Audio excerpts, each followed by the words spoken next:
Ah, there we go. Can you hear us better now?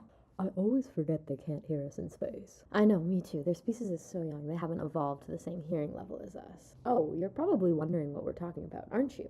Well, me and Johnny here are space traveling musicians, and we are so happy to have run into you humans to talk about our band's music. What? No, Keith. We're here to give them information on the way sound behaves in space, not promote our band. Oh, right. Well, can we tell them about our band later? Sure, whatever. Let's just get started. There's so much info to cover. Okay, first, you have to know how sound typically travels. Well, sound travels in longitudinal waves, bouncing from particle to particle until the wave hits your ear canals and vibrates your eardrum. Since sound as you know it relies on the vibration between particles, it is thought that there is absolutely no sound in space because space is a vacuum. Well, this isn't entirely true. Space is not a perfect vacuum. Scientists say there is about 1 atom per every centimeter cubed, so it can technically be considered an atmosphere. So, occasionally atoms do bump into each other, meaning space can sustain pressure and therefore can also sustain sound waves. Well, yes, humans just can't hear it like we can because it is incredibly quiet and the frequencies are way too low.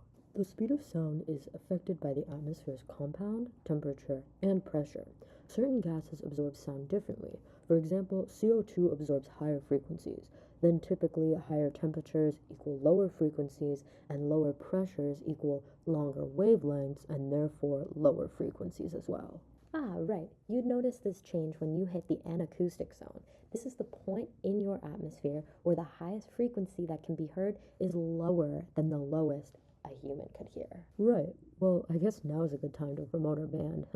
Since you guys are missing out on all that we hear, let's show you what we've recorded and amplified For your human ears, while touring the solar system. our debut tour spot was the sun. Yeah, we didn't have much of an audience for this one. Too hot for people to handle. Anyways, here's what we heard during our trip.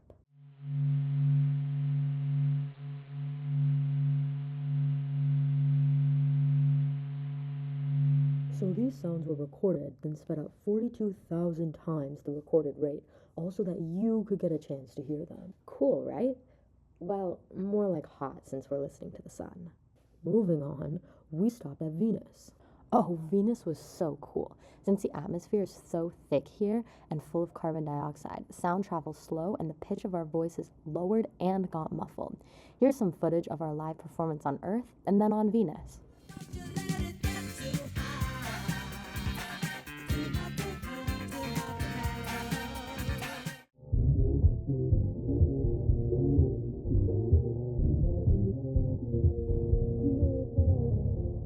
Also, not much of an audience here because of the sulfuric acid rain and extreme heat.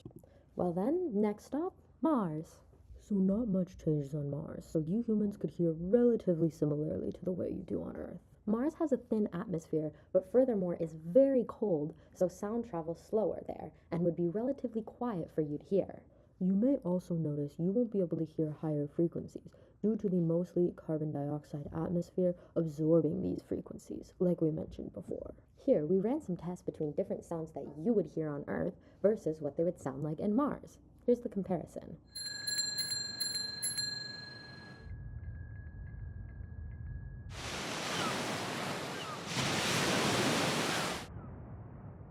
Mars was fun. Maybe one day we'll actually have an audience there. It seems the most achievable. Ah, maybe one day. Now we come to our final stop in the solar system, which is Saturn.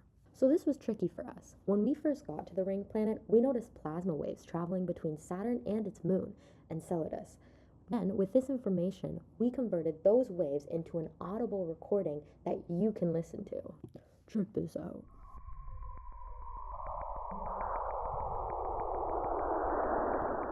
Okay, yeah, I can forgive people for not coming to this concert. It's way too far away.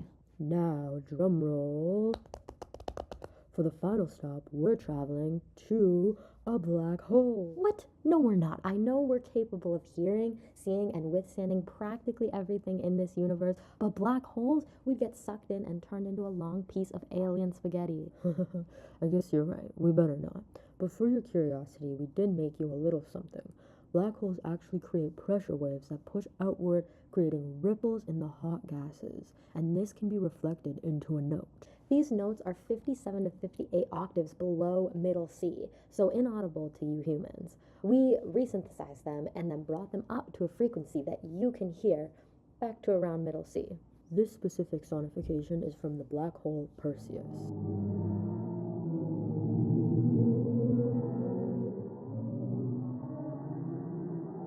Well, did you enjoy learning about sound in the solar system? I'm glad we could share some of the beauties of audio in space. Such a shame you can't hear it. That's all we have to share with you, but thank you for coming to visit. Enjoy all of your earthly sounds. Bye for now.